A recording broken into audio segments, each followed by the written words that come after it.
Já agora são 7h30, 19h30.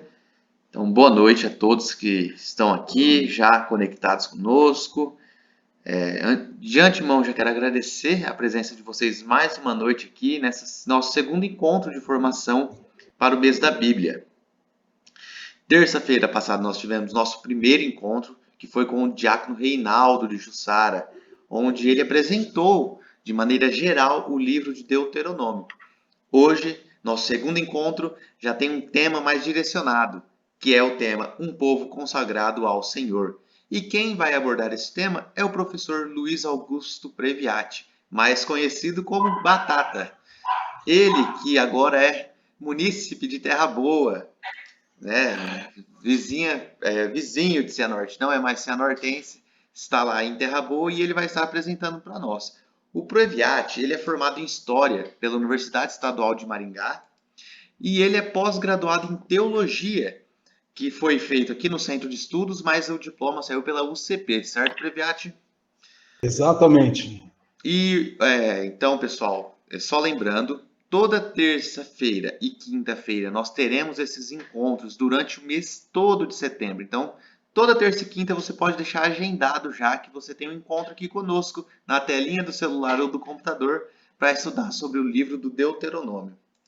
Sem mais delongas, eu vou passar a palavra para o Previati agora, que vai trabalhar com vocês. Uma boa aula a todos, uma boa aula, Previati, e vamos juntos aprender um pouco mais sobre o livro de Deuteronômio nesse mês de formação sobre a Bíblia. Pessoal, boa noite a todas e todos. Um prazer imenso estar novamente com vocês.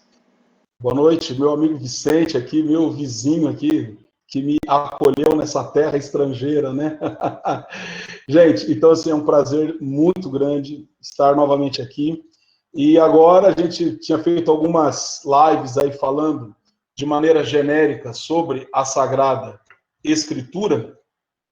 E agora, então, vamos pegar um assunto mais específico dentro desse mês da Bíblia, que esse ano nós estamos estudando o livro do Deuteronômio, certo? Um livro que nós já vimos algumas informações com o diácono Reinaldo na terça, mas hoje também nós vamos recapitular alguns assuntos, algumas outras situações, para melhor situar aqueles que talvez não puderam participar conosco na terça. Já fica o convite para a terça que vem, é o padre Luiz Franzner, que vem trabalhar conosco, lá da Diocese de Toledo, um excelente biblista, para dar sequência à nossa formação. Então, eu quero agradecer imensamente ao Centro de Estudos Teológicos São Paulo VI, na pessoa do Daniel, que hoje representa também o Paulo Ângelo, né, que está numa reunião do Conselho Diocesano da Ação Evangelizadora, então não pôde estar conosco. Agradeço a confiança em mim depositado. Também, lógico, antes de tudo, tenho que agradecer a Deus por essa oportunidade, por eu ter buscado essa capacitação para hoje poder fazer essa fala com vocês. Bom, aqueles que já são de casa, que já estão conosco há algum tempo nessas lives, a gente pede para que o microfone fique desligado, é claro, e que as perguntas sejam enviadas pelo chat, né? Mesmo que, às vezes, durante a minha fala, tiver alguma pergunta, já vai mandando, talvez, no chat, que o Daniel depois organiza para a gente comentar essas respostas depois, tá? É bom que, se você puder ter já em mãos a Bíblia Sagrada, que nós vamos também fazer algumas leituras de textos, como o diácono Reinaldo deixou bem claro para nós, né? Às vezes, mais importante do que o slide é nós fazermos sempre a leitura da Sagrada Escritura. Falando em slide, o material eu salvei em PDF, já está com o Daniel, e aí vocês sabem que a nossa política aqui do Centro de Estudos é simples. Você vai, quem tem interesse, envia, deixa o e-mail no chat, o Daniel depois envia esse material. Se não achou legal no PDF, eu mando em PowerPoint também, que às vezes facilita para recortar alguma coisa, para fazer um trabalho junto à comunidade. Pessoal, é a primeira vez que eu trabalho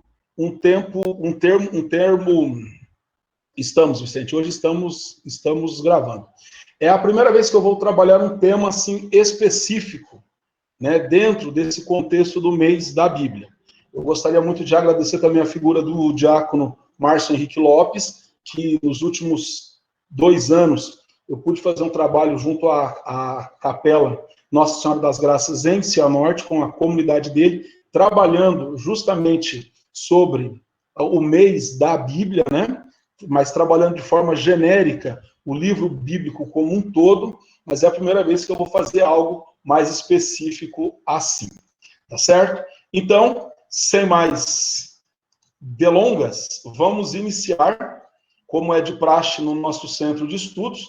Os nossos estudos sempre começam com uma oração. Essa oração eu retirei do subsídio do serviço de animação bíblica da Paulus, né, que foi lançado para os grupos de reflexão sobre o mês da Bíblia. Então eu vou fazer aqui a leitura, você acompanha na sua casa. Vamos nos colocar então em espírito de oração, em nome do Pai, do Filho e do Espírito Santo. Amém. Ó Deus de misericórdia, que ordenastes obedecer e praticar vossos mandamentos, para que tenhamos vida plena. Abri os nossos ouvidos para sempre escutar a vossa palavra e dar-nos a vossa graça, para que possamos responder ao vosso chamado com a inteireza do nosso ser. Isso vos pedimos, ó Pai, por nosso Senhor Jesus Cristo, na unidade do Espírito Santo. Amém. Nossa Senhora de Fátima, rogai por nós. São Paulo VI, rogai por nós. Santos pastorinhos Francisco e Jacinta, rogai por nós. Em nome do Pai, do Filho e do Espírito Santo. Amém. Meus amigos e minhas amigas, vamos então para a nossa introdução sobre o livro do Deuteronômio. Então, sabemos que é um livro que faz parte daquele conjunto da Bíblia chamado Torá, né, para os judeus. No nosso caso, a gente costuma chamar essa parte da Bíblia de Pentateuco, que é onde estão reunidos os 5 primeiros livros da Bíblia, chamados livros da lei, correto? Vimos que o patrono da lei em Israel é Moisés, certo? Que algumas vezes no livro é chamado de profeta Moisés. E Moisés, então, por ser o patrono da lei, é atribuído a ele toda a redação do Pentateuco. Apesar que, desde o século XIX, os nossos estudos bíblicos já descartaram essa tese há um bom tempo. E o livro do Deuteronômio, nós vamos ver que ele é uma grande colcha de retalhos. Então, quando eu falo uma colcha de retalhos, um tapete de retalhos, eu tenho diversas partes que, separadas, seriam apenas retalhos, mas que unidas formam uma coisa muito bonita, mas algo meio prático para a nossa vida. E por que a gente faz essa analogia com o Deuteronômio? Porque é o seguinte, porque dentro dele nós encontramos uma diversidade de textos que, às vezes, nos colocam diante de uma situação inusitada.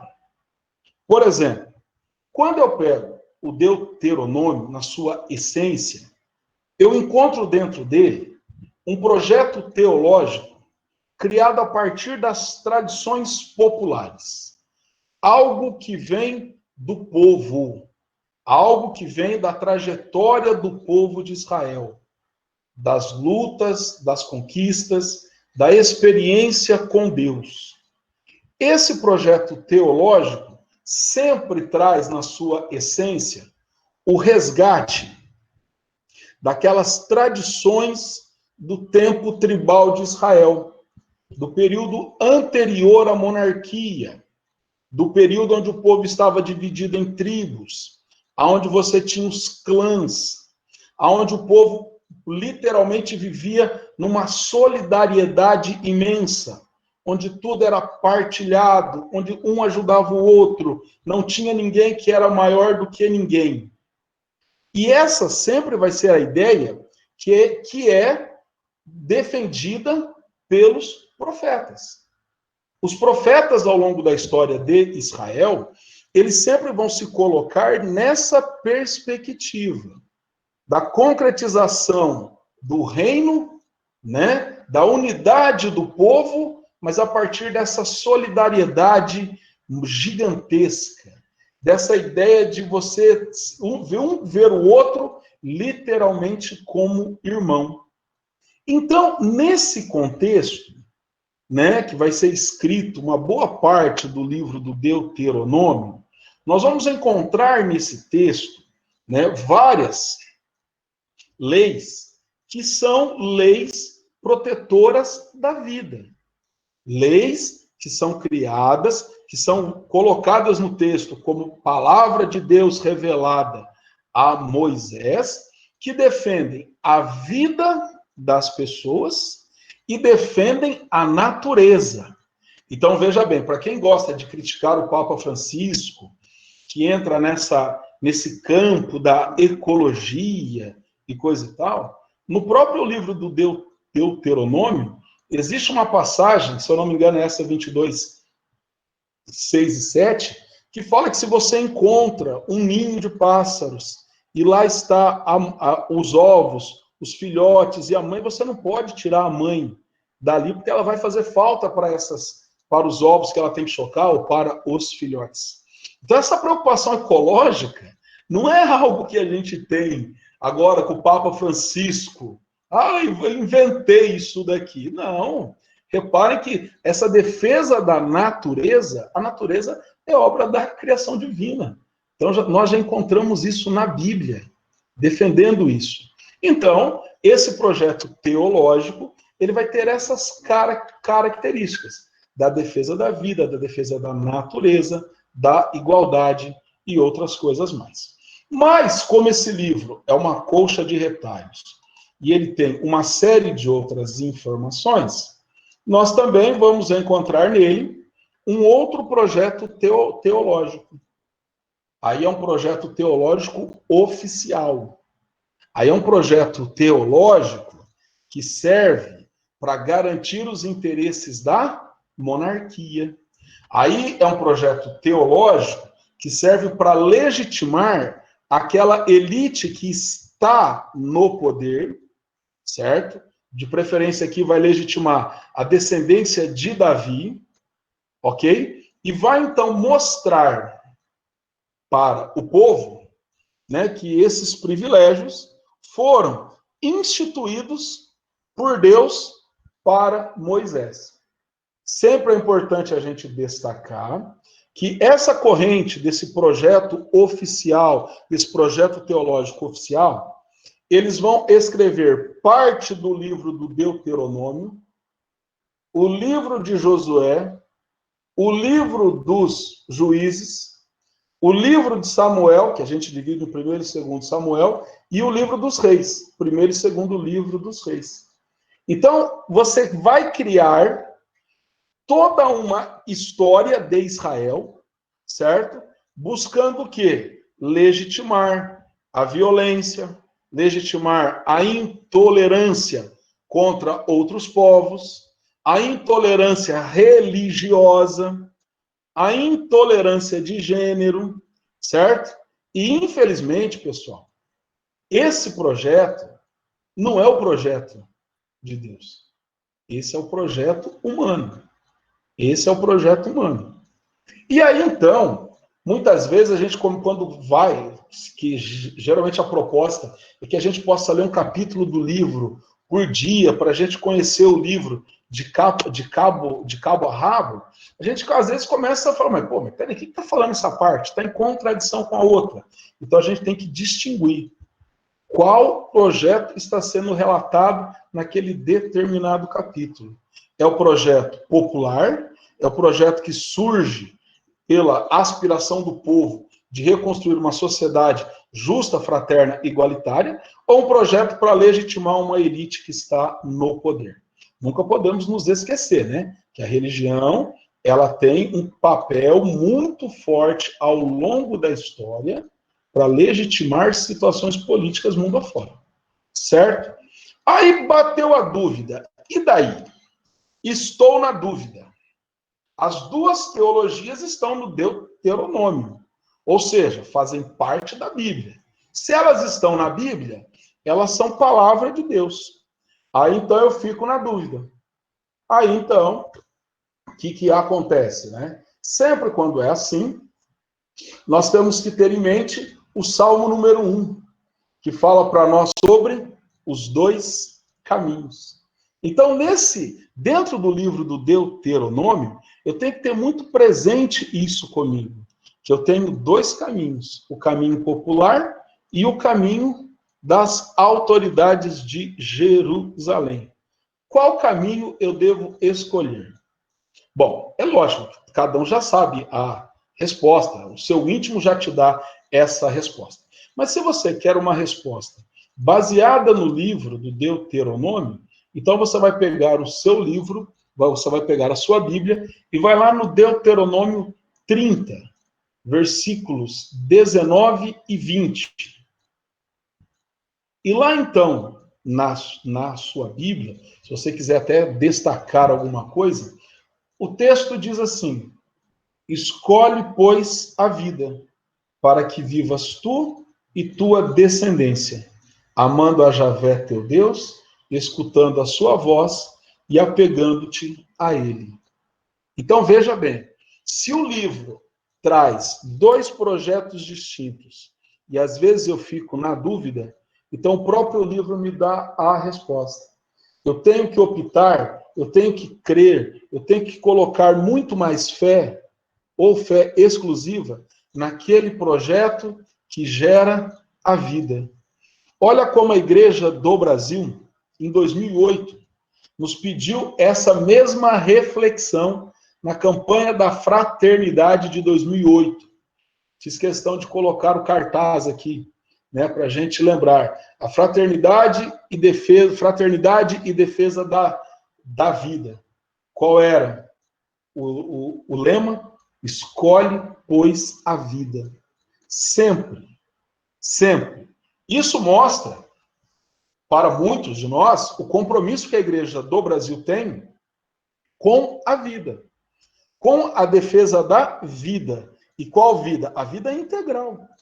A vida integral. A vida de todas e todos são vidas importantes. Então, veja bem como que a nossa igreja, há 12 anos atrás, já nos levava a essa reflexão que, diante de todos os problemas, devemos optar sempre pela vida. Mas você, às vezes, não está convencido, porque isso foi retirado do Antigo Testamento. Não estou convencido que os bispos do Brasil estavam corretos ao escolher esse tema. Não estou dizendo que seja o caso de vocês, mas as pessoas que talvez possam um dia ouvir isso aqui no YouTube ou alguma outra coisa. Então, se você não está convencido, então a gente vai fazer o quê? Nós vamos pegar o que o mestre ensinou. Aí é complicado, né? Você pode, às vezes, não atestar, não gostar muito da hierarquia da igreja, do posicionamento da CNBB e coisa e tal, mas se você é cristão, não tem como ir contra o que o mestre ensinou. Então, Jesus, separei aqui duas falas retiradas do Evangelho, né? Que a gente viu com o diácono.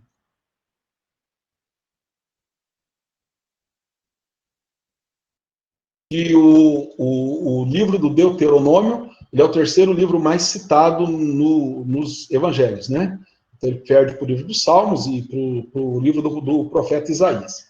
Mas então, assim, o Deuteronômio estava na base da formação do povo judeu. Então, Jesus conhecia e muito o livro do Deuteronômio, né? Então, em Marcos 3:4, Jesus vai dizer o quê? É permitido no sábado fazer o bem ou fazer o mal? Salvar a vida ou matar? Daquelas célebres discussões de Jesus com os fariseus em fazer cura no sábado, né? Claro, Jesus veio para trazer a vida. Já está falando em João 10:10, né? Eu vim para que tenham vida e a tenham em abundância. Então aqui encerrou essa discussão, certo? Então sempre estou fazendo a minha leitura. Quero ler o livro inteiro, mas é um momento, é um texto meio desconfortável, é um texto que me deixa em dúvida. A pergunta sempre é: qual a postura de Jesus diante dessa situação? E a postura de Jesus é defender a vida. Sempre defender a vida. Tudo bem? Tranquilos? Podemos seguir adiante? Gente, só para vocês terem uma ideia, quando a gente fala do livro do Deuteronômio, são tantas leis, e às vezes leis violentas, que eu vou pedir para que vocês que estão com a Bíblia, abram no livro do Deuteronômio, no capítulo 21, os versículos de 18 a 21.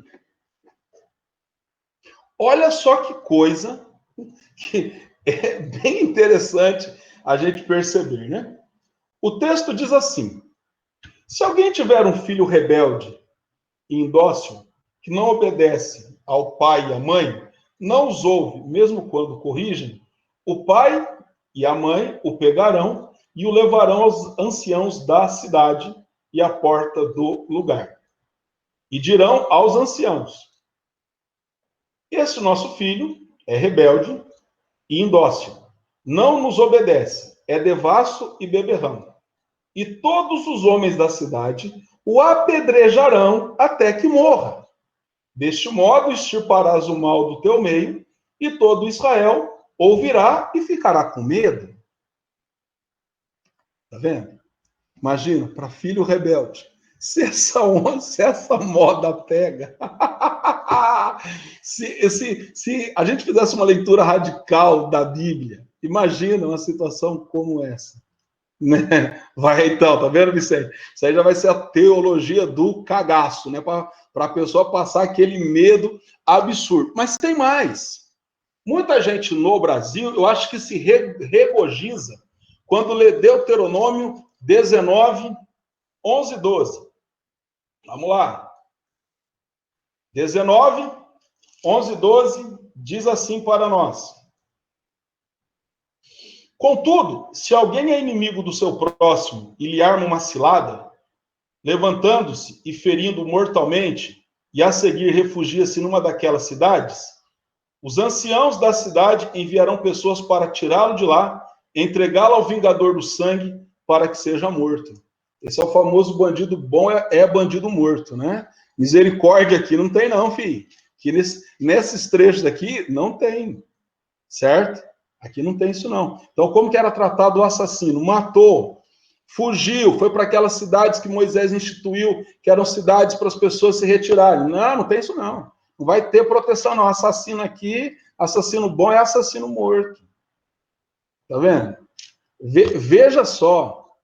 Isso são partes do Antigo Testamento, né? Quando o pessoal quer apedrejar a mulher adúltera, Jesus dá uma lição em todo mundo, né? Falando em mulher adúltera, 22, 25. Então, para a gente conhecer um pouco desses textos que não são muito favoráveis à vida, né? 22, 25 diz assim: contudo, se o homem encontrou a jovem prometida no campo, violentou-a e deitou-se com ela, morrerá somente o homem que deitou com ela. Então, aqui nós temos aí alguma coisa assim para pegar no pé, justamente daqueles também que cometem, né, o estupro. Então, a gente tem alguns textos assim que são sangrentos nesse contexto. Mas lembrem-se, nós somos favoráveis à vida. Defender a vida sempre. Ok? Então, vamos lá. Dando sequência. Agora, a gente vai falar um pouquinho, depois de falar desses dois tipos de texto que nós encontramos no Deuteronômio, vamos pensar o seguinte. O livro do Deuteronômio, segundo o professor Hildo Bongras, é comparado a uma colcha de retalhos ou a um imenso lago. E o lago, a gente sabe que é onde desembocam diversos rios. Diversos rios desaguam ali. Isso é o Deuteronômio. Por quê? Porque, como foi um livro que demorou e muito para ficar pronto, um livro que a sua redação demorou muito tempo, o que vai acontecer? Nós vamos dizer que o livro tem textos diversos, que foram escritos em contextos diversos, em momentos históricos conturbados, e momentos que a reflexão teológica era uma. outros textos escreveram com a reflexão teológica era outra. Mas então isso invalida o livro? É claro que não. Vamos fazer a analogia do lago. Não importa de quais rios vieram a água. O importante é que o lago tem água. A água que vai me refrescar, que vai matar a minha sede, que vai criar peixes. A mesma coisa é o texto. O texto bíblico. Não importa se ele tem 2, 3, 4 correntes. O importa é a parte central. Aquilo que realmente está de acordo com o ensinamento que nós recebemos da nossa fé. Tá certo? Então, no livro, eu encontro passagens que tratam de uma extrema violência, certo? Como Deuteronômio 2, 33 a 35, ou Deuteronômio 9, versículo 3, são textos que mostram uma violência tremenda, mas se eu pego o 10, 17 e 19, eu encontro uma grande benevolência vinda da parte de Deus. Então, é sempre nessa situação que nós vamos estar no livro, certo? Essa é a colcha de retalhos. Esse é o lago, onde diversos rios desembocam e formam o lago. Mas eu tenho que pegar aquilo que é o essencial para a vida. Essencial para a vida. Ok? Bom, esse livro também, ele tem assim, os estudiosos, aquelas pessoas que se debruçam em estudar o texto, lógico, usando a arqueologia bíblica, a arqueologia científica, a comparação de textos e achados e coisa e tal, determinam que o texto foi escrito em 4 etapas. Começa a sua redação por volta do ano 750, e a conclusão do livro se dá por volta de 350. Então nós temos aí 400 anos que o texto levou para ficar pronto. 400 anos. Esse período, pessoal, esse período de 400 anos é um período extremamente conturbado na história de Israel. Então, por exemplo, ali, meados do século 8, é quando, por exemplo, o Reino do Norte está sofrendo com o cerco da Síria, que vai acabar com o Reino do Norte por volta de 721, 722. Quer dizer, é o momento que o povo estrangeiro vem e acaba com a parte do povo escolhido de Deus. Depois o Reino de Judá, entre 586 e 585, é destruído pelos babilônicos. O contexto da escrita do livro está dentro da época do exílio na Babilônia. Exílio é quando o povo senta às margens dos rios da Babilônia, como diz o Salmo 137, né? Às margens dos rios da Babilônia, sentamos e choramos, né? E vão refletir o que os levou a essa situação. O momento do exílio é fundamental para a gente compreender o Deuteronômio e a ideia de povo escolhido. É lá que baixa neles a consciência de que eles se afastaram do projeto de Deus. Eles não cumpriram os mandamentos e que por isso que eles estão penando. É claro que os mais radicais vão ver a violência usada contra os judeus como simplesmente como se Deus usasse homens como Nabucodonosor, que destrói o Reino do Sul, como seu servo. Então a gente encontra lá em Jeremias 25, versículo 9, 27, versículo 6, 43, versículo 10, essa perspectiva de que o Senhor Deus usou os estrangeiros para castigar Israel. Então eles não vão fazer uma leitura sociológica da derrota. Eles fazem uma leitura teológica. Então nós pecamos. O castigo veio. É aí que começa a surgir um pouco aquilo que a gente chama de teologia da retribuição. Se eu ando no caminho de Deus, eu vou ser abençoado. Se eu não ando, né? Não preciso dizer mais nada. Então, esse momento, gente, do exílio é muito forte, para que o povo, então, volte, tente buscar as suas origens, tenta resgatar aquela ideia de povo escolhido, de povo escolhido a dedo por Deus, de povo que tinha uma missão na terra. É isso, tá? Então, aqui estão as etapas. Então, a gente diz que essa primeira etapa, né? Valeu, Vicente, obrigado pela sua presença. Então, aqui nós vamos ver que essa primeira etapa é o núcleo central do Deuteronômio, aquele projeto que eu havia dito para vocês, popular, em defesa da vida. Basicamente, eu encontro aqui, ó, no 12 a 26. Aí depois eu tenho outras etapas que vão redigindo o texto, até que a quarta etapa vai ficar o texto completo, como nós temos hoje. É importante destacar aqui, ó, uma linhazinha do tempo, tá? Uma linhazinha do tempo para a gente se localizar mais ou menos no que eu estou falando aqui. Então, 931 é o ano em que se divide o reino de Israel. Então, fica o reino do sul, ou reino de Judá, e o reino do norte, Israel, ou reino do norte, ou reino de Israel, ou Efraim. É outro nome que a gente dá para o reino do norte. E aí vão ter reis nos dois espaços ao mesmo tempo. O reino do norte, por ser uma região mais próspera, tá? Por ser uma região mais próspera, a corrupção foi maior ali. O abandono do projeto de Deus acontece mais no reino do norte, em um primeiro momento. Mas aí também tem um outro detalhe, né? Que a maior parte dos textos que nós temos da Bíblia foram escritos no reino do sul. Então o reino do sul vai dizer que eles são mais bonzinhos. O reino do norte é ruim.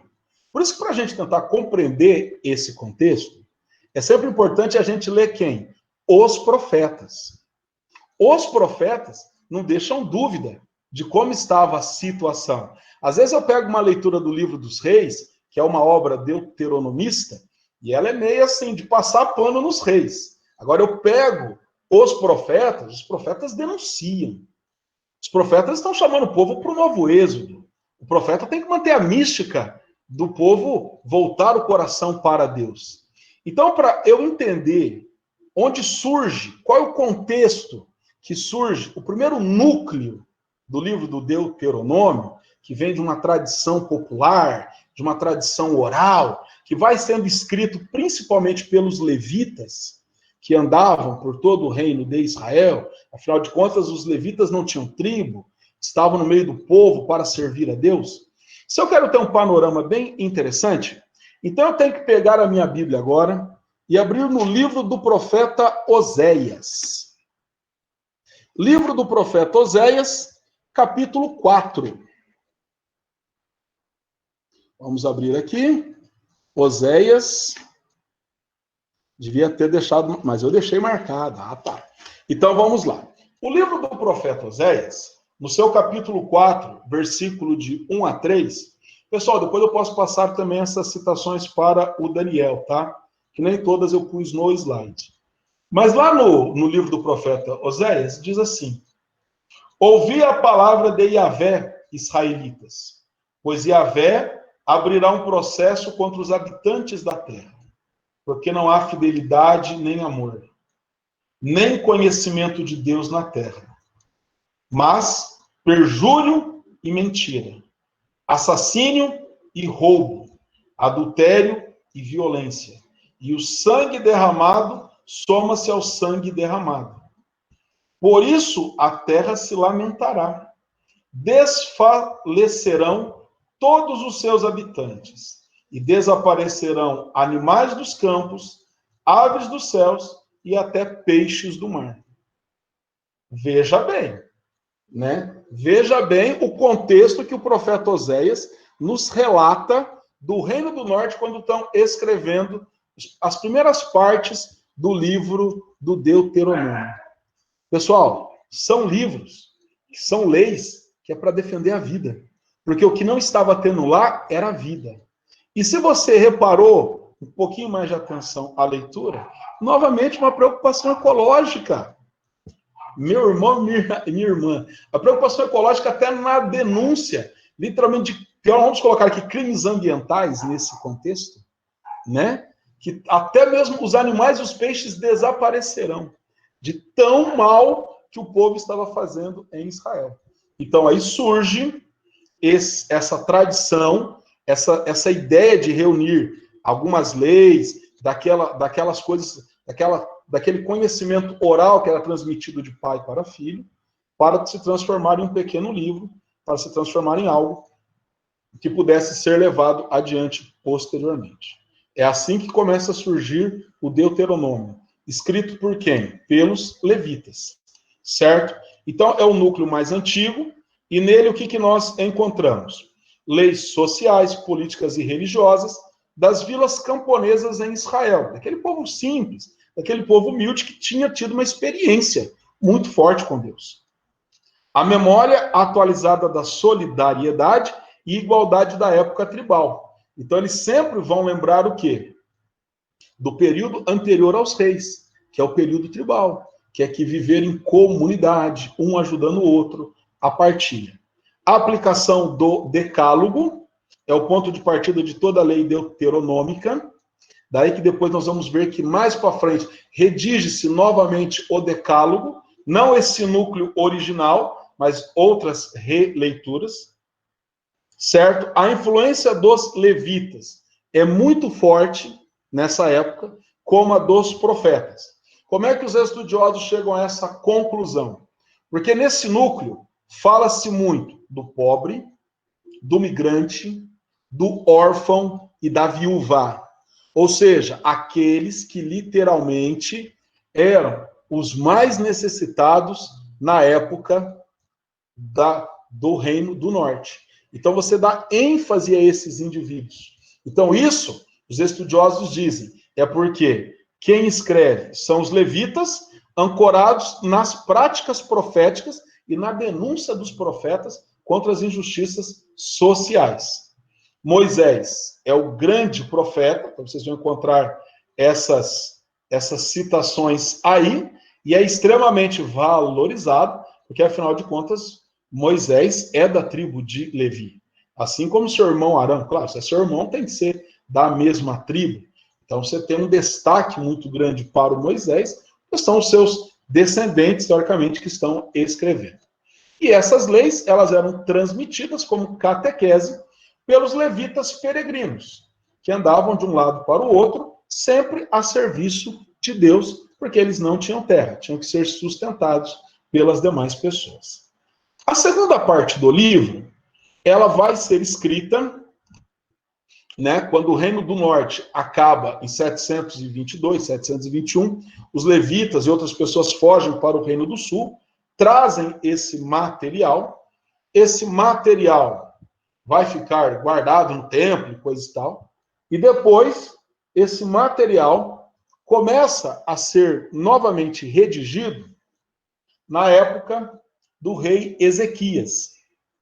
A época do rei Ezequias é o período do texto que nós vamos trabalhar daqui a pouco, nós vamos compreender daqui a pouco o que está acontecendo. É uma forte resistência nacionalista e religiosa. Ezequias começa uma série de reformas religiosas para implantar a monolatria em Israel. E depois, esse livro, conforme o livro dos reis nos narra, lá no seu segundo livro dos reis, capítulo 22, 8, que o livro foi encontrado durante o governo de Josias, que é outro reformador da religião em Israel. Aí o livro, então, ganha contornos, literalmente o quê? Palacianos.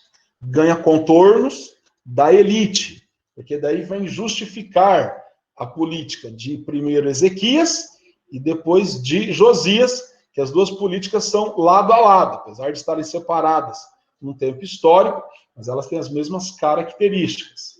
Então aqui, ó, são tradições catequéticas, narrativas de exortação moral, adaptando as leis, né, que era o núcleo central, às reformas dos reis Ezequias e depois Josias, reis que centralizaram o culto em Jerusalém, que acabaram com o culto que eram feito nas pequenas vilas, nas pequenas comunidades. Agora, cultuar a Deus só tem um lugar, Jerusalém, o templo, e nada mais. Por trás desses reis e da sua corte, né, estão os proprietários de terra, a elite do Reino do Sul, que são os principais protagonistas dessa teologia. Depois você encontra tudo dentro dessas citações, que não é o nosso foco estudar aqui. Os reis Ezequias e Josias romperam a lealdade com a Assíria, se rebelaram contra os assírios e se submeteram unicamente ao Deus Javé. E aí vai ser importante esse resgate do povo escolhido, de Javé que combate à nossa frente, que Javé nos escolheu por sermos fracos.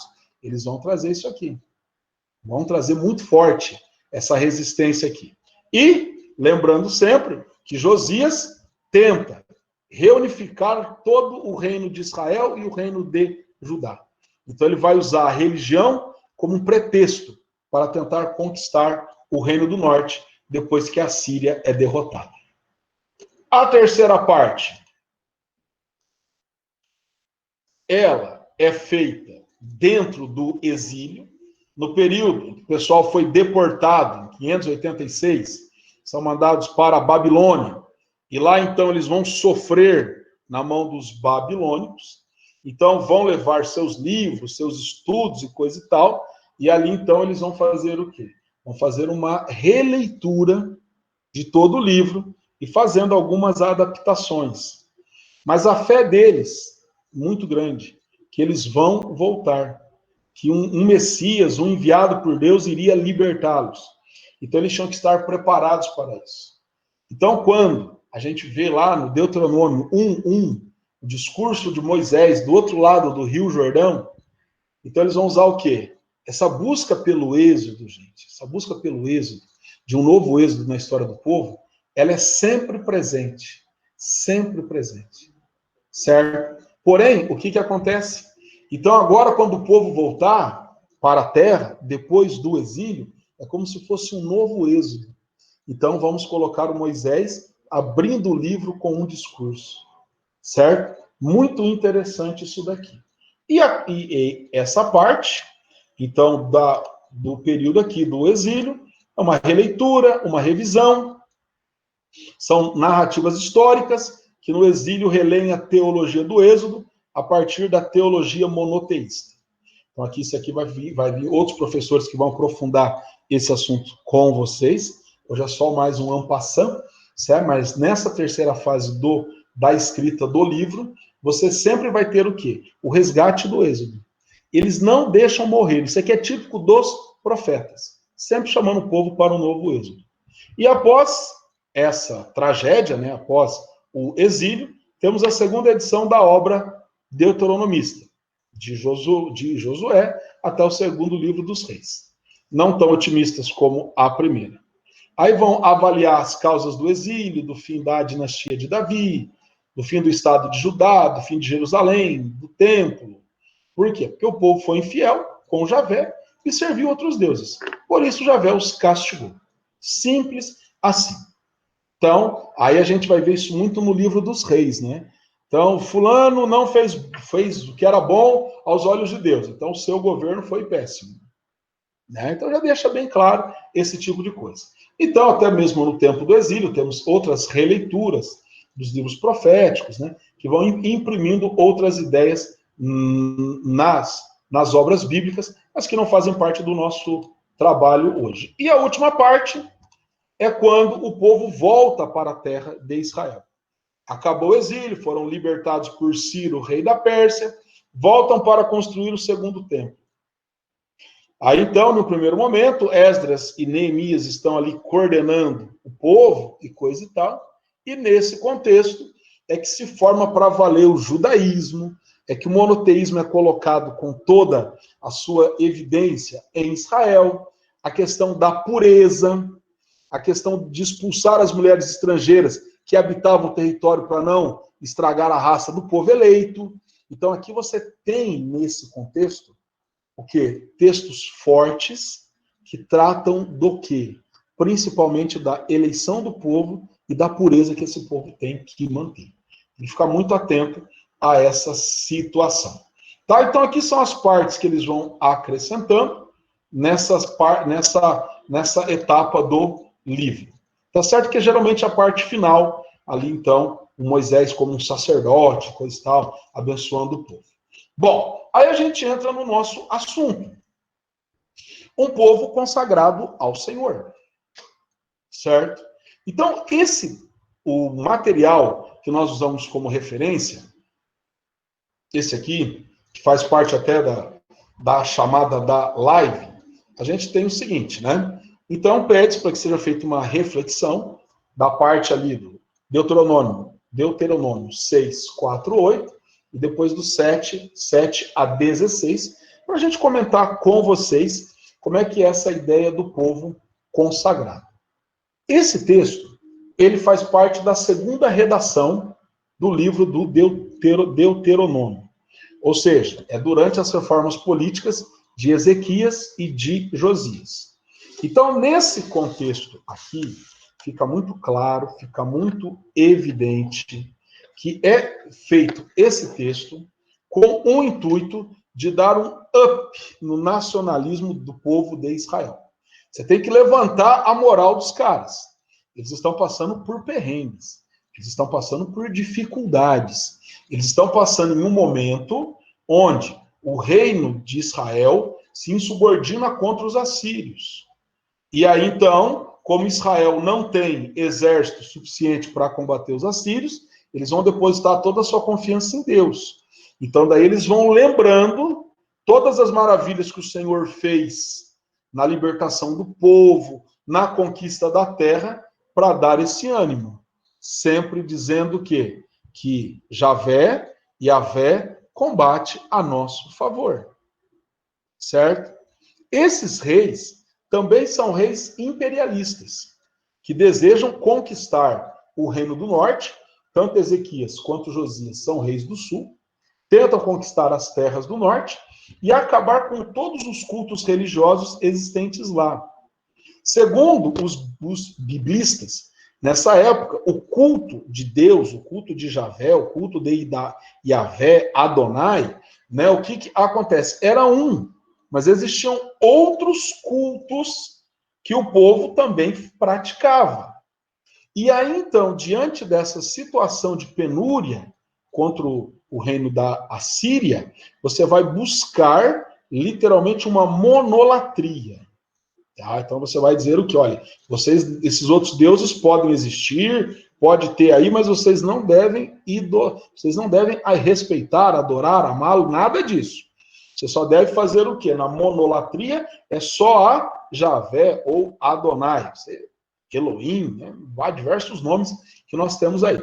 Então você vai ter, nesse período, uma centralização muito forte de toda a crença nesse contexto. Então, por isso, que é o período em que se instala a monolatria, e aonde está Deus? No templo que ele mandou construir. Então, todo o culto só pode ser realizado aonde? Em Jerusalém. Ah, mas o pessoal do norte fazia em Siquém, fazia no Monte Betel, Monte Garizim. Não. Isso aí não vale nada, não. Quem disse que Deus está lá? Deus está aqui, ó, em Jerusalém.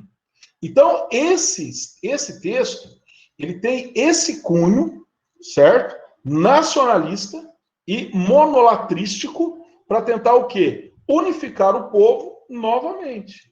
Esse é o intuito. E você vai resgatar o quê? Você vai resgatar todas as passagens do Êxodo, as passagens do Gênesis, as passagens das dificuldades no deserto, para justamente fazer o quê? Mostrar qual é a unidade desse povo, onde que surgiu essa unidade. Tá? Então, esse povo escolhido, Israel, fica bem claro para nós. É um povo que foi escolhido pela própria vontade do Senhor, pela própria vontade de Yahvé. Ah, mas a gente aprendeu no Centro de Estudos Teológicos que hoje a gente não usa mais Yahvé, procura falar Senhor em respeito aos judeus e coisa e tal. Sim, eu também sou partidário disso. Mas nesse período do tempo histórico que nós estamos estudando, ainda não havia essa proibição de se falar o nome de Deus.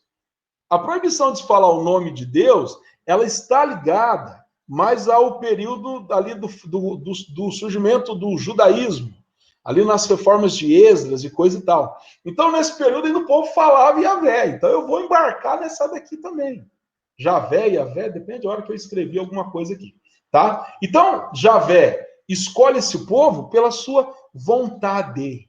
Ele quer se revelar para esse povo, ele quer formar esse povo, ele quer ter esse povo dentro do seu coração. Não pelos méritos do povo. Assim como a conquista da terra não é mérito do povo, mas é o quê? Vontade divina, vontade de Yahvé. O texto mesmo vai nos mostrar que Israel é um povo pequeno, sem forças militares, sem grande capacidade de inteligência, sem grandes criações, mas a vantagem de Israel perante os outros povos é que eles têm um Deus guerreiro, Yahvé, que luta à sua frente. Então eles não precisam se preocupar. Não, Yahvé combate ao nosso lado. Então, nessas passagens do livro dos reis, nos cercos da Assíria, né, no período de Ezequias, tem uma passagem que diz que naquela noite Yahvé visitou o acampamento assírio e matou acho que 180 mil soldados assírios. Ou seja, Yahvé combate à nossa frente. Tá? A confiança não está em nós. Né? A ideia do povo escolhido, ela passa por isso. Saber que tudo está nas mãos de Yahvé. Ele vai à nossa frente. Então, a escolha do povo, olha como é que eles vão fazer aqui. Ó. Olha como é que a gente percebe essa ideia da unidade, de não ter essa ideia de Israel e Judá. Está ligado à promessa feita aos patriarcas e matriarcas da história de Israel. Então, as promessas feitas a Abraão, a Sara, a Isaac, a Rebeca, né? E a Lia, a Raquel, a Isaac, a Jacó, né? Então, o quê? Então, essas promessas foram para se fazer um único povo. Então, esse povo não pode estar dividido. Esse povo tem que estar junto. E quem que vai governá-los? Quem mora em Jerusalém, onde está o templo, onde é a casa do Senhor. Então, por isso, quando fala dessa ideia do povo escolhido, o discurso por trás também tem uma legitimação política. Mas e a parte religiosa? Tem também. Opa! O que une o povo? O povo é unido pela devoção a Yahvé. Então, vamos voltar à devoção a Yahvé. Vamos acabar com os ídolos, vamos acabar com os outros deuses, vamos fazer o povo crer em um único Deus, que vai dar sentido à unidade deles também. E aí é interessante, porque aquela ideia central do Deuteronômio é também feita uma releitura aqui. Então, eles vão mostrar que Yahvé tem a preferência pelo fraco, pelo pequeno. Não é assim que é Israel? Um povo fraco, pequeno, um povo sem muita capacidade. Então, se escolheu Israel fraco, pequeno, sem muitas capacidades, sem exército, sem nada, então, no dia a dia, Yahvé olha para quem? Yahvé olha para a viúva, para o órfão, para o estrangeiro, para o pobre, para o levita. Então, veja bem, no macro, olhou todos os povos do mundo, escolheu o mais fraco. E no cotidiano, quem são os preferidos de Yahvé? Os pobres. Então, o Deuteronômio traz isso, esse cuidado com os pobres. Não é esse o lema que nós temos? Abre a tua mão para o teu irmão. Não é isso que é para refletir o mês da Bíblia inteira? Então, o livro também traz essa ideia, que não pode se descuidar dos pobres, de maneira nenhuma.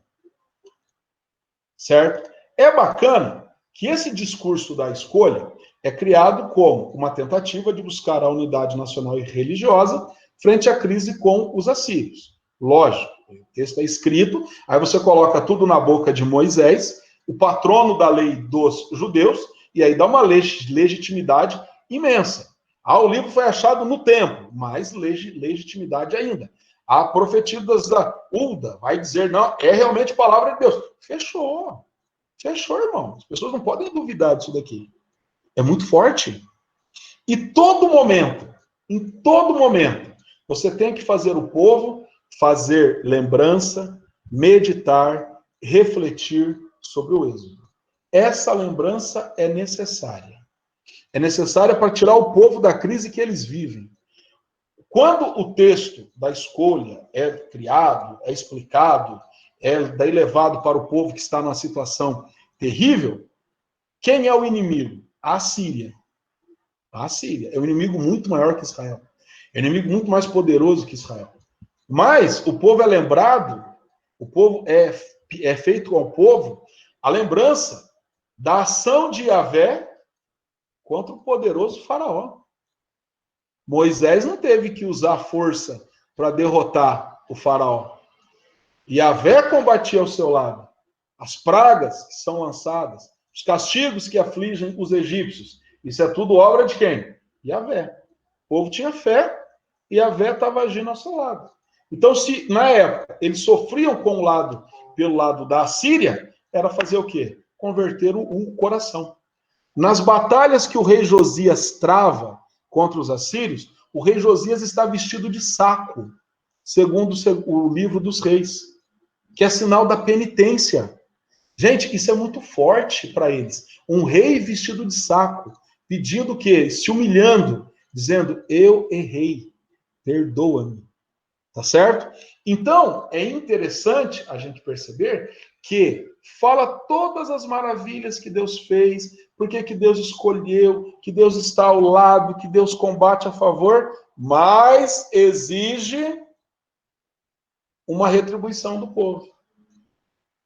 A obrigação do povo é servir, é adorar a um único Deus, Yahvé, que o próprio texto do Deuteronômio diz, é um Deus ciumento. Então, veja bem, se você for adorar outros deuses, ao invés da bênção, você vai atrair a cólera de Yahvé.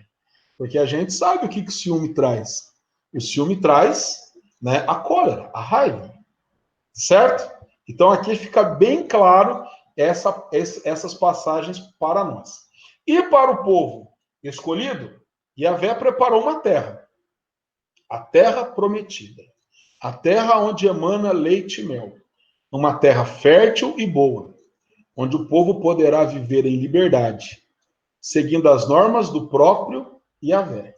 E as normas, a constituição que Yahvé criou para eles, uma constituição simples, com 10 ordens, com 10 palavras, que a gente chama de o Decálogo. O Decálogo, né, ou também como a gente costuma chamar os 10 mandamentos, o texto original dele é do livro do Êxodo, certo? Quando tem a teofania de Deus lá com Moisés, e Deus então grava na pedra as 10 palavras e coisa e tal, mas aquele decálogo, ele é apresentado àquela geração que saiu do Egito, da casa da servidão, e, né, estava fazendo uma experiência com Deus. O decálogo, muito bem trabalhado, muito bem explicado por todos aqueles que literalmente eram os levitas, os catequistas da época, mas com o passar do tempo foram esquecendo isso daí. Senão o profeta Oséias não estava falando aquilo que eu acabei de ler agora há pouco. Então, você escreve um novo decálogo com qual ideia? Mostrar para a nova geração do povo escolhido. Tá vendo? Assim como outrora para os seus pais, lá no monte, né?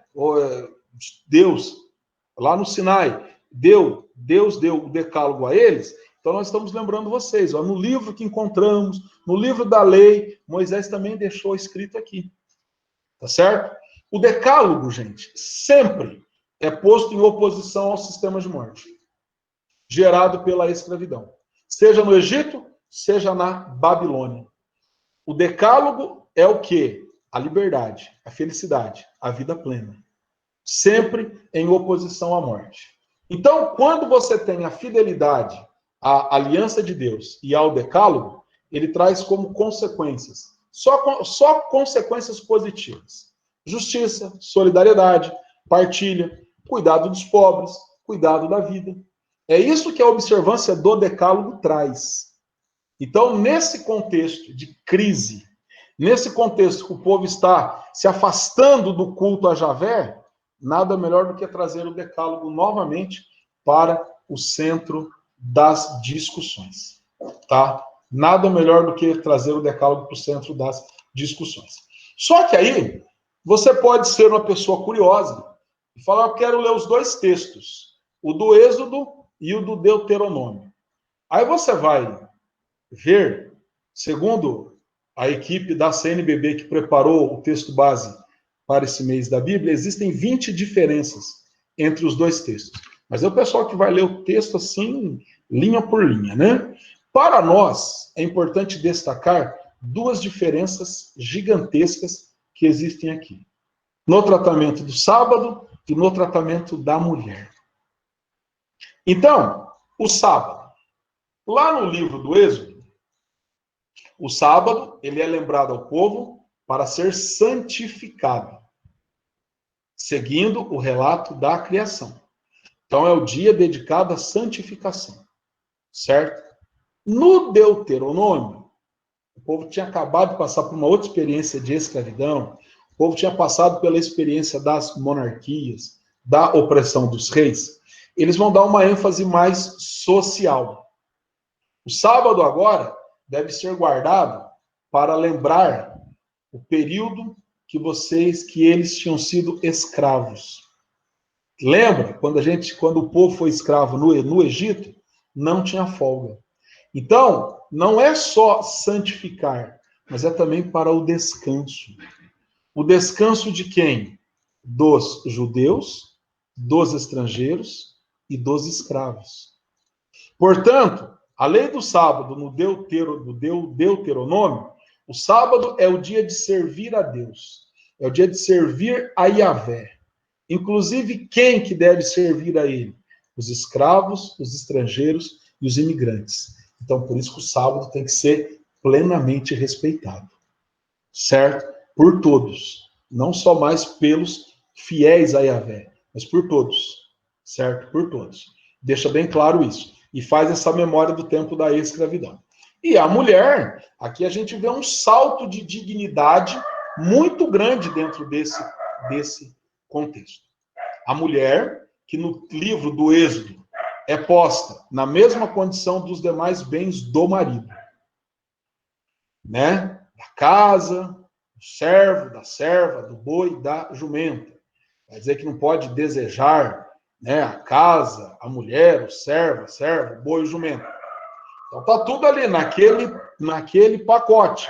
A mulher é vista como uma propriedade, né? Meio triste isso daí. Mas lembremos sempre que a Bíblia é escrita num contexto machista. Você querer encontrar igualdade de gênero na Bíblia, você tem que ler outro livro. Apesar que hoje a catequese da Igreja Católica, o nosso catecismo nos ensina que Deus criou o homem e a mulher em igual dignidade, mas o texto bíblico a gente sabe que é extremamente machista. Já no Deuteronômio, a mulher não aparece entre os bens do marido. Opa! Então é que a gente fala que ela já tem um grau de dignidade a mais. E que bom. Então, o autor do Deuteronômio, ele usa verbos distintos. Então, olha só, ele usa o verbo para a mulher, então não pode cobiçar a mulher. E as outras coisas não pode desejar. Ah, mas às vezes isso é sinônimo. Mas, por favor, nós estamos falando aqui da questão da dignidade, certo? Então você já vê que a mulher sai daquela situação de ser tratada como qualquer outra coisa do homem. Não, agora ela tem uma dignidade maior aqui. É claro que isso é pouco, mas para uma sociedade machista já é um grande avanço, tá certo? Então, gente, é sempre bom a gente lembrar isso daqui. Esse povo escolhido, um povo pequeno, um povo frágil, um povo que é escolhido porque Deus o assim deseja, tinha uma missão de ser um povo de sacerdotes no meio do mundo, certo? Deus prepara uma terra, liberta essa terra, não pelo mérito do povo, mas pela própria ação de Deus, certo? A Escritura é bem clara nesse aspecto conosco do livro do Deuteronômio. Porém, esse povo rompe a aliança. rompe esse acordo, certo? E ao romper esse acordo, na visão do povo que escreve a Bíblia, o que acontece? Eles vão ser castigados. Porém, a releitura que eles fazem é que eles continuam sendo um povo eleito, que eles continuam sendo um povo escolhido por Deus. E eles só voltarão a ter, literalmente, as benesses se eles voltarem-se com o seu coração para Deus. Então, por isso, que a teologia do Êxodo aqui, ela sempre vai ser presente nesse livro. Por quê? Porque ela sempre vai pedir para o povo lembrar das maravilhas que o Senhor realizou e do projeto que ele foi preparando o povo no tempo que eles estavam no deserto. Então, por isso que é importante a questão do decálogo. A gente não entrou para explicar os mandamentos, porque não é esse o intuito da nossa reflexão hoje. Mas o decálogo, ele serve para fazer o quê? Manter o povo na linha. Manter o povo fiel. Seguir o decálogo, ótimo. Não seguir o decálogo, você já sabe o que pode acontecer.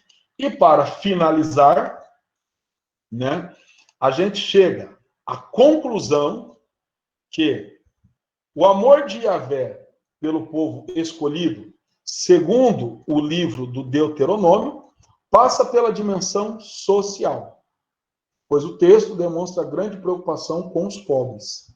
Então, o que adianta? Não adianta eu ter essa concepção, sou o povo escolhido, sou o povo de Deus, Deus combate ao meu lado, mas se eu não tiver o quê? Se eu não colocar em prática uma dimensão social. Então, assim como Deus olhou para Israel com amor, os israelitas devem olhar para os habitantes de Israel com o mesmo amor. Essa temática será aprofundada em outras lives. Aqui hoje a gente só foi trabalhar um pouco essa ideia do povo eleito. Então, a gente percebe que comparando o Deuteronômio com o Êxodo, que é onde está a outra versão da lei, aqui a gente tem uma legislação mais humana em relação aos escravos. Principalmente porque é dado a eles também o descanso sabático. Então, lembre-se, um dia vocês foram escravos. Você não pode fazer com seu escravo aquilo que faziam com você. Na mentalidade tribal não existe escravo, mas a mentalidade tribal ficou para trás. Então você vai dar pelo menos um dia de descanso para esse indivíduo. Leis que protejam os estrangeiros. Um dia você foi estrangeiro. Nem sempre você habitou em Canaã. Então você tem que proteger o estrangeiro. É aquela ideia, né? Façam com os outros que gostaria que fizesse contigo.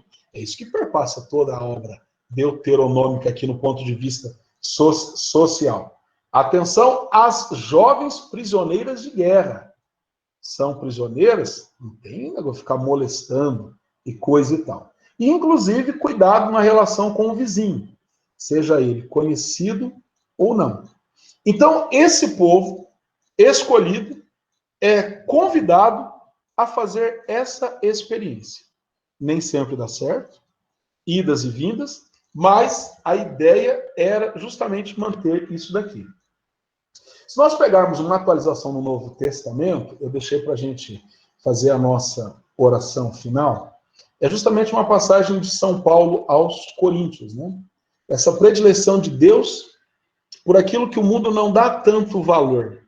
Então, se nós pensarmos em termos de povos, dos povos da antiguidade, o papel de Israel era um papel ínfimo diante das potências que cercavam esse pequeno povo.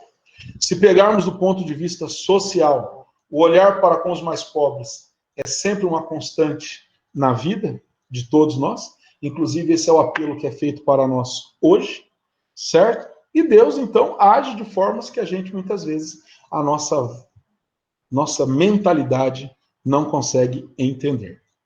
Pessoal, eu encerro por aqui, tá? Eu espero que tenha ficado claro o objetivo dessa live, dessa aula de hoje, que a ideia era refletir um pouco sobre esse povo escolhido.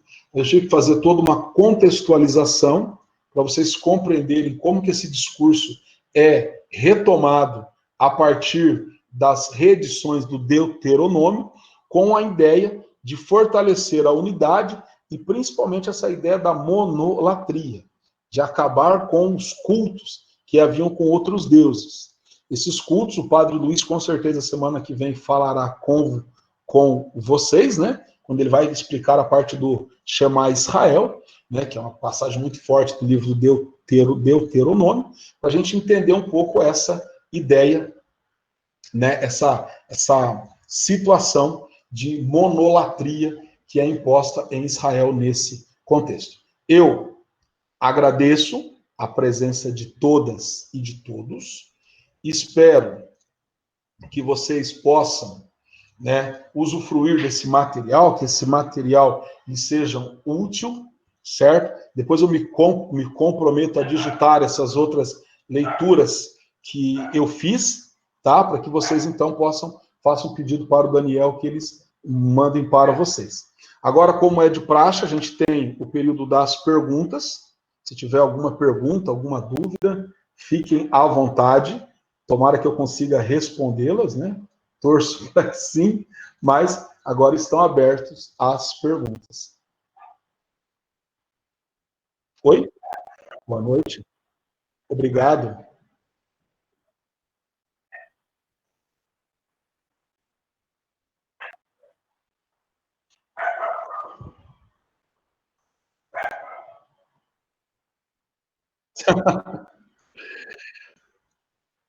Gente, então se nós não temos mais perguntas, Ezequias e Josias quiseram tomar o reino do norte que estava sob o monopólio dos assírios. Andréia, a ideia deles é o seguinte: depois que a Assíria, na verdade, quem tenta conquistar o reino do norte é o Josias, certo? Então, por quê? Porque depois a Assíria vai ser derrotada.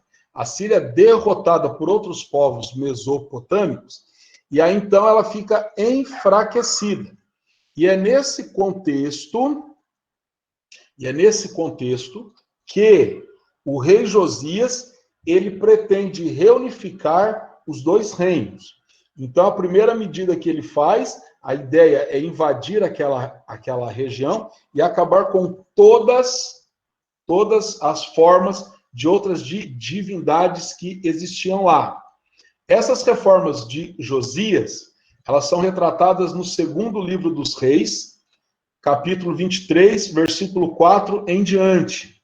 Então ele vai invadir, ele vai destruir o poste sagrado, ele vai destruir as estelas de pedra, ele vai tocar o terror em tudo aquilo que não tinha nada a ver com Javé. Certo? Mas isso é mais uma política do Josias. O Ezequias, ele resiste mais bravamente à invasão assíria. Armê, obrigado você pela sua presença. Sempre é um prazer tê-la aqui conosco, né? E em especial para mim, né? Afinal de contas, nossa relação vem de muitos anos, né? A Armelinda foi minha professora, gente. Depois a gente trabalhou muitos anos juntos. Somos alunos do Centro de Estudos aí há anos também, dividindo a mesma sala. Tá certo? Lucas, as próximas lives, se você tiver Instagram, siga o Centro de Estudos no Instagram, que toda terça e quinta é postado. De nada, Andréia, obrigado pelas palavras aí, a Tereza também, companheira nossa do Centro de Estudos, sempre presente nos nossos cursos aí.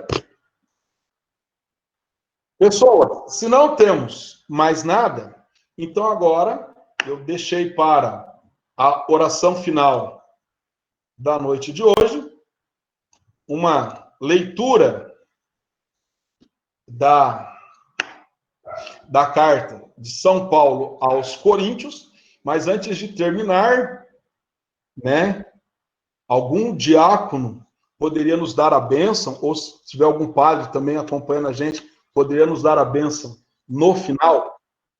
É porque aqui, leigo. O Daniel, leigo. Então, precisamos... Hã?